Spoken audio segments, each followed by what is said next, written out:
Jangan lupa subscribe channel Islam Media TV. Dan jangan lupa klik tombol loncengnya dan nyalakan notifikasinya.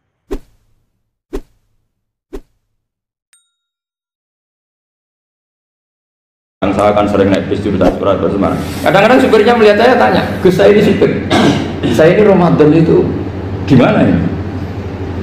Ya saya sudah ngerti setengah nakal, dan senengnya dijawab rasa poso ya saya tahu. Tapi masalahnya secara fikih kalau kamu mengatakan kamu harus puasa terus, kamu melanggar konstitusi ilmu. Memang musafir punya diskon? Boleh? Tidak puasa. Pertanyaannya, bayarnya kapan? Nung Syawal ya nyupir lagi, Dzulqa'dah nyupir lagi, nanti sampai Ramadan ya. Nah terus, ya pas kamu cuti, biasanya cutinya pas sakit, boleh diskon lagi karena sakit. Coba. Nggak, andai kan ada jadi ahli fikih milih zaman. Lo kalau orangnya soleh terus kayak ustadz di sini kayak dosen UI kan, masa dosen UI Universitas Islam nggak Islami kan nggak mungkin. Mungkin memilih poso kan. Masalahnya ini kan hukum untuk orang kebanyakan, nggak boleh hukum musuh gak kuat.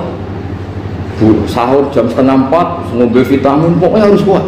Itu tidak hukum, itu saran. Hukum itu beda dengan saran.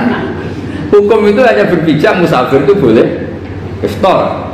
Kalau saran memang boleh, ya usahakan kamu makan 3:30 pas fit nyupir.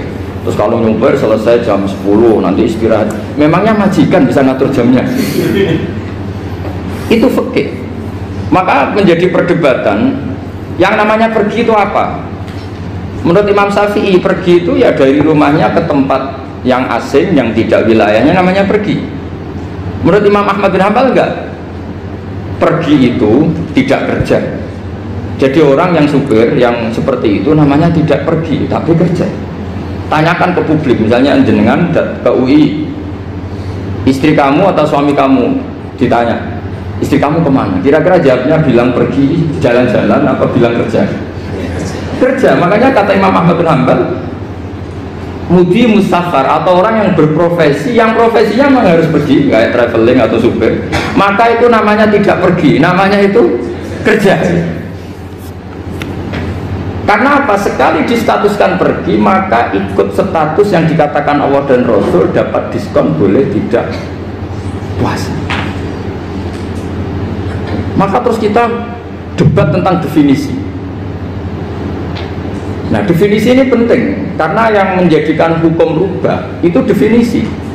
Misalnya gini, mbak ini ngaji saya, statusnya kalau pakai status saya ajnabi, orang lain bapak ajnabiyah, maka hukumnya saya melihat bapak ini haram karena statusnya ajnabi melihat ajnabiyah yang tidak mahram. Tapi kalau di fikih itu ada statusnya. Di antara lelaki boleh muwajahah sama perempuan adalah 1 untuk belajar, 2 untuk muamalah, 3 untuk kesaksian, 4 untuk pengobatan. Itu kan ada pengecualian. Sehingga statusnya sekarang mbak itu belajar, apa ingin melihat Gus Bah atau Gus Bah itu mengajar atau ingin melihat Mbak, itu statusnya bisa rubah ya. Makanya kalau sebetulnya kalau kita marung di warung misalnya Padang, kita nggak pilah-pilah, kebetulan pelayannya perempuan itu masih bisa dikhilaf secara fikih. Saya muamalah marung, cuma kebetulan penjaganya. Tapi masalahnya Pak ini punya daftar penjaga yang cantik, itu masalah. Maka pertanyaannya itu marung ke situ demi marung apa demi melihat? Tidak jawab saja. Demi marung apa demi melihat? Kalau demi marung supaya kenyang, penjaga yang sangar-sangar juga banyak. Akhirnya kalau demi makan, penjaga yang cowok kan banyak. Kalau demi melihat, berarti yang dihitung kan niatnya. Berarti karena muamalah apa karena melihat? Melihat. Itu status. Jadi makanya kalau mudi musafar itu namanya orang pergi atau orang kerja? Orang kerja. Maka menurut pikirannya Imam Ahmad bin Hanbal seperti itu harus puasa karena dia adalah pekerja bukan musafir.